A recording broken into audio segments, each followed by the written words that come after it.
इस कहानी के सभी पात्र और घटनाएं काल्पनिक हैं। कहानी को सिर्फ मनोरंजन के उद्देश्य से लिखा गया है। मेरा उद्देश्य किसी की भावनाओं को आहत करना नहीं है।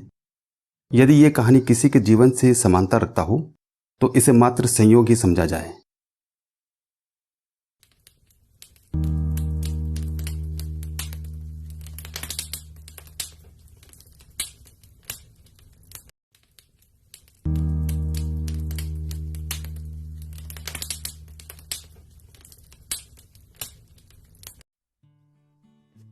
आज 1 तारीख थी। आज से मेरी पारिवारिक जिम्मेदारी और बढ़ गई थी। घर का एकमात्र कमाऊ सदस्य जो था, आज मेरा मन काम करने में नहीं लग रहा था। बार बार मेरी निगाहें दीवार पर लगी घड़ी की ओर उड़ जाती थी। ऑफिस बंद होने में अभी आधा घंटा बाकी था। आज तो समय था जो काटे ही नहीं कट रहा था।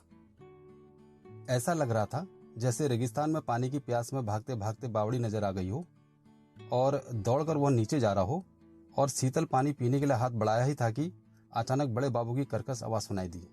क्यों, वेतन नहीं लेना है क्या? मैं हड़बड़ा गया। मैंने अपना सिर उठाकर देखा। सभी बारी बारी से वेतन ले रहे थे। मैं भी हड़बड़ाकर लाइन में खड़ा हो गया। आज पहली बार वेतन की राशि मेरे हाथों में आने वाली थी। अभी तक मैं छोटे मोटे काम करता रहा था। पहली बार फैक्ट्री में परमानेंट बाबू बना था। वेतन के कड़कड़ाते नोटों को मैंने जेब में डाल लिया। एक अजीब सी सरसराहट हो रही थी। ऐसा लग रहा था जैसे कोई मेढक सा मेरी जेब में कूद रहा हो और मैं जोर जोर से पकड़कर उसे भागने नहीं देना चाहता। मैं जानता था नोटों के वजन को तो बढ़ाया नहीं जा सकता, लेकिन हाँ, अपनी आवश्यकताओं की टोकरी में काट छांट करनी होगी, क्योंकि बोझ तो जिम्मेदारियों का होता है जो सबको उठाना ही पड़ता है। मेढक की याद आते ही मेरे होठों पर हल्की सी मुस्कान आ गई। मुझे याद आया अपना बचपन। मैं करीब 10-12 साल का रहा हूँगा। हमारे पड़ोस में शालिनी नाम की एक लड़की रहती थी। मेरे से उम्र में करीब 4-5 साल बड़ी रही होंगी। एकदम दूध जैसी सफेद, जैसे हमारी कल्पना की परी। हम बच्चे उन्हें किसी न किसी बहाने ताकते रहते थे। एक दिन उन्होंने इशारे से मुझे बुलाया। बचपन में वह दूर से ताकने की शरारत अपनी जगह पर थी, लेकिन जब उन्होंने इशारे से पास आने के लिए कहा तो मेरा गला सूख गया। पसीने की बूंदें झलकने लगी। हिम्मत जवाब देने लगी। आज तो सारा ताकना धरा का धरा रह जाएगा। पास जाते ही मेरे मुंह से निकला था, जी दीदी, आपने बुलाया? शालिनी दीदी के चेहरे पर मुस्कान देखकर थोड़ा सा मन को अच्छा लगा। तुम्हारा नाम क्या है? मेरा नाम? अचानक हुई प्रश्न से मैं अपना नाम ही भूल गया। जी, मुझे। मेरी हड़बड़ाहट देखकर शालिनी दीदी जोर से खिलखिला के हंसने लगी। उसकी श्वेत दंत पंक्ति आभा बिखेर रही थी। अचानक मुझे याद आया कि मेरा नाम प्रकाश है, प्रकाश डेसिला। उसने अपनी हंसी रोकते हुए कहा था कि प्रकाश, मेरा एक काम करोगे? मुझे प्रैक्टिकल के लिए मेढक चाहिए। पीली धारी वाला राना टिग्रिना चाहिए। तालाब के किनारे से ला दोगे? जी दीदी, ला दूंगा। सारे बच्चों पर अपना इंप्रेशन जमाने का अच्छा मौका मिल गया था। शाम होते होते 2 मेढक पकड़ लिए थे। एक मेढक को कुर्ते की जेब में डाल लिया था। दूसरा हाथों में पकड़कर शालिनी दीदी के पास बच्चों के जुलूस के साथ ऐसे पहुंचा जैसे शेर का शिकार करके आया हूं। यहां तक तो ठीक था। रात में बाबूजी का जब सटाका मेरे पिछवाड़े पर पड़ा तब मेरी समझ में नहीं आया कि आखिर हुआ क्या है। यह तो बाद में पता चला कि माँ ने रात में मेरा कुर्ता धोने के लिए निकाला। अचानक जेब में कुछ भारी भारी सा लगा। उन्हें लगा कि मैंने कुछ चुरा कर जेब में रखा है। उन्होंने जेब में हाथ डालकर जैसे ही सामान निकाला, उनके मुंह से चीख निकल गई और डर के मारे एक सीढ़ी से नीचे गिर गई।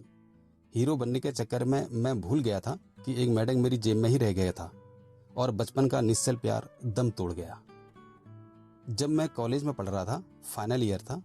एक दिन जब मैं कॉलेज से लौटा तो पड़ोस के घर में किसी लड़की की खिलखिलाहट सुनाई दी। यह मकान तो कुछ महीनों से खाली था। शायद कोई नया पड़ोसी आ गया। मन में एक जिज्ञासा सी उठ गई कि इतनी मधुर आवाज किसकी है। अपना फोल्डर कमरे में रख ही रहा था कि माँ चाय लेकर आ गई। मैंने पूछा, माँ, यहाँ पड़ोस में कोई आ गया है क्या? तब माँ ने बताया कि एक परिवार आया है और उनकी एक लड़की है। उस दिन शाम को कोशिश करता रहा कि कोई बहाना वहां जाने का मिल जाए, लेकिन समझ में नहीं आ रहा था। तभी डोरबेल बजी। मैंने झपट कर दरवाजा खोला। सामने एक खूबसूरत लड़की खड़ी थी। मैं दरवाजे पर खड़ा उसे देखता ही रह गया। मुझे लगा जैसे डोरबेल मेरे कमरे की बज गई हो। उस लड़की ने मेरी आंखों के सामने चुटकी बजाते हुए कहा, मैं नीमा, आपके पड़ोस में रहने आई हूँ। आंटी जी हैं?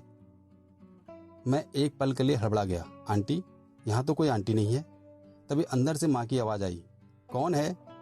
वह उसके साइड से निकलकर अंदर चली गई।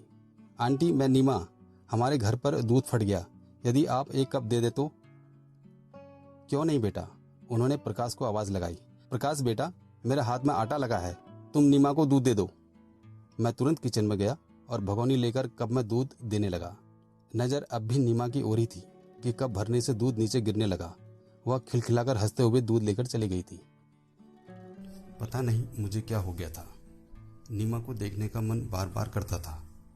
एक दिन जोर से पानी गिर रहा था और मैं कॉलेज से वापस आ रहा था।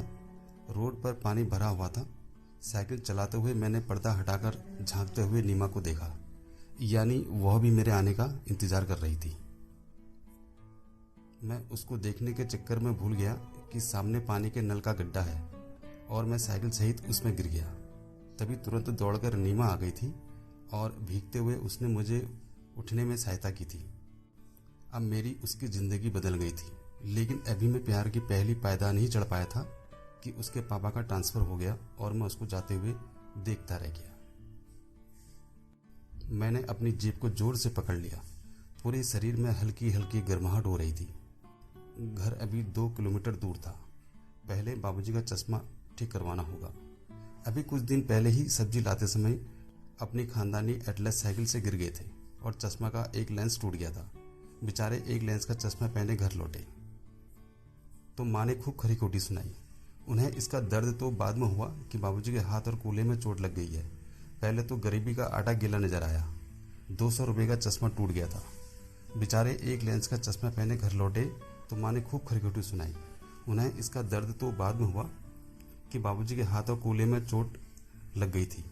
पहले तो गरीबी का आटा गीला नजर आया। 300 रुपये का चश्मा टूट गया था। घर में बाबूजी, माँ और पत्नी नीमा थी। अभी नौकरी पत्र आते ही बाबूजी ने शादी करवा दी थी। मैंने लाख मना किया, लेकिन खानदानी मनमानी के आगे मैं भी बेबस हो गया था। लेकिन जब दुल्हन के रूम में नीमा को देखा तो दंग रह गया। यानी माँ की नजरें सब भाप गई थी और नौकरी लगते ही उन्होंने शादी का प्रस्ताव भेज दिया था। बाबूजी की सीमित पेंशन और मेरी आय इतनी नहीं थी कि वह पूरी तरह से पैर फैलाकर लिहाफ को ओढ़ सके, लेकिन गठरी में सिमट कर भी जीने की आदत हो गई थी, या यह कहूँ आदत डालनी पड़ी। मैंने नीमा से कहा भी था, तुम्हें तो बहुत अच्छे लड़के मिल सकते थे, लेकिन तुमने मुझे क्यों चुना? तब नीमा ने मेरे होंठों पर हाथ रखकर बोला था कि मुझे तो तुम चाहिए थे और अभी तुम्हारी और अच्छी नौकरी लग जाएगी तो देखना, धीरे धीरे यह घर भी स्वर्ग हो जाएगा। मैं शाम को थक कर घर आता तो नीमा भी दिन भर बाबूजी, माँ और घर का काम करके इतनी थकी रहती कि चुपचाप मेरे सीने पर सर रखकर सो जाती। उसकी बिखरी जुल्फों को मैं अपने हाथों से संवारना चाहता था, उसको हर सुख देना चाहता था, लेकिन जानता था सपनों की दुनिया इतनी आसानी से कहाँ बनती है। नीमा ने भी घर को अपना मानकर अपना लिया था। उसने कभी मुझे महसूस नहीं होने दिया कि मैं उसकी आवश्यकताओं को पूरा नहीं कर पा रहा हूँ। जब अड़ोस पड़ोस में औरतों को सज धज कर जाते हुए देखता तो एक टीस मन में उठती कि मेरी नीमा भी ऐसे ही तैयार होकर निकले। शाम को जब वापस लौटूं तो आंखों में काजल, होठों पर लाली और अधरों पर मुस्कान हो। आशाओं के पंखों पर बैठाकर मैं भी ले जाना चाहता था, लेकिन आकांक्षाओं की आवृत्ति तो होती थी, लेकिन पूर्ति। उस दिन शाम के समय सबके सो जाने के बाद नीमा जब कमरे में आई तो बोली, इस बार आपको जब वेतन मिल जाएगा तब हम मेला चलेंगे। कुछ छोटा मोटा सामान मैं भी ले लूंगी और हाँ, कोने वाली दुकान के समोसे भी खाऊंगी। जब भी वहां से निकलती हूँ एक अच्छी सुगंध सी आती है। मैंने एक बार उसके चेहरे को देखा। खिड़की से आ रही चांद की रोशनी में ऐसा लग रहा था चांद की रोशनी से उसका चेहरा नहीं चमक रहा, बल्कि चांद उसकी रोशनी से चमक रहा है। वह तृप्ति का आंचल ओढ़कर सो गई थी, लेकिन मुझे नींद नहीं आई थी। किस मिट्टी की बनी है यह, मेरी खुशी में खुश, मेरे दुख में दुखी। शाम हो गई थी। चारों ओर स्ट्रीट लाइट जल उठी थी। मेरा घर भी आ गया था। 6 जोड़ी आंखें टकटकी लगाए दरवाजे पर इंतजार कर रही थी। माँ, बाबूजी अपने माँ बाप होने का अधिकार लिए और उनके पीछे 2 आंखें पत्नीत्व का अधिकार लिए पहले वेतन के इंतजार में खड़ी थी और मैं जेब को जोर से थामे हुए था। जो नोट दरवाजे के बाहर फड़फड़ा रहे थे वे सामने खड़े अधिकारों की जंग से हार कर शांत होकर जेब के कोने में दुबक गए थे। हाथ मुंह धोकर थैला उठाकर चल दिया। साथ में तैयार होकर नीमा भी चल दी। सामान ज्यादा भारी हो जाएगा तो मैं भी। शायद अपने पति की पहली वेतन के कुछ भाग की अधिकारिणी तो वो थी। शायद अपनी सहेलियों पड़ोसियों को भी दिखाना चाहती थी कि अब मैं एक बाबू की बीवी हूँ।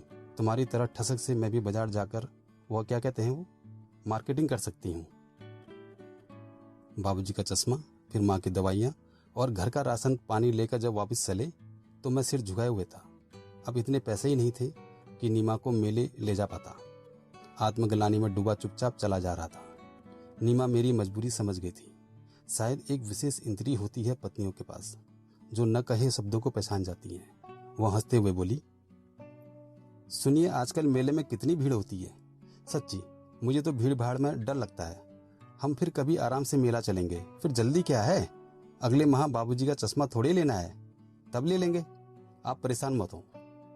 उसने आहिस्ता से मेरे हाथ की उंगलियों को छू लिया था। एक सिरहन के साथ कुछ न कर पाने की हताशा भी मुझे छूते हुए निकल गई। न जाने क्यों कुछ बूंदें मजबूरी का बादल उड़कर आंखों के कोने से छटक गई।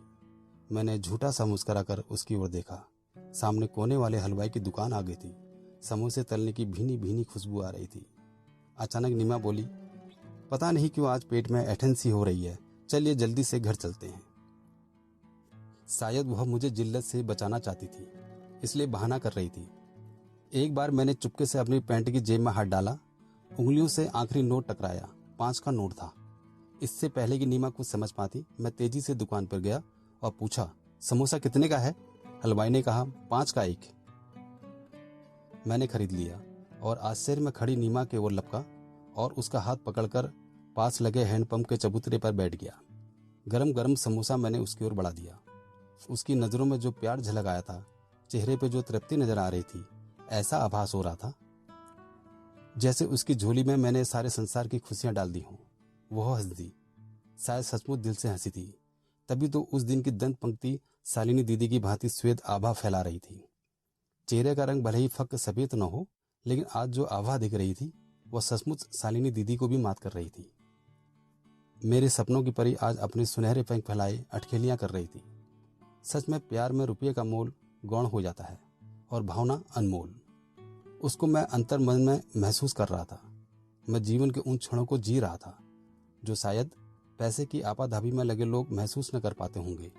मैंने अपने हाथों की हथेलियों को आगे बढ़ा, उसके चेहरे को ढक लिया। मैं नहीं चाहता था इन पलों को किसी की नजर लगे। काश ये समय हमेशा के लिए इसी बिंदु पर ठहर जाता। खुशी के उन पलों को हमेशा हमेशा के लिए अपनी अंजूरी में भर लेना चाहता था। उन 2 पलों में ऐसा लग रहा था कि चारों ओर मंद मंद प्यार भरी खुशबू लिए बसंती हवाएं बह रही हों और प्रेम की सरिता में मैं डूब गया हूं।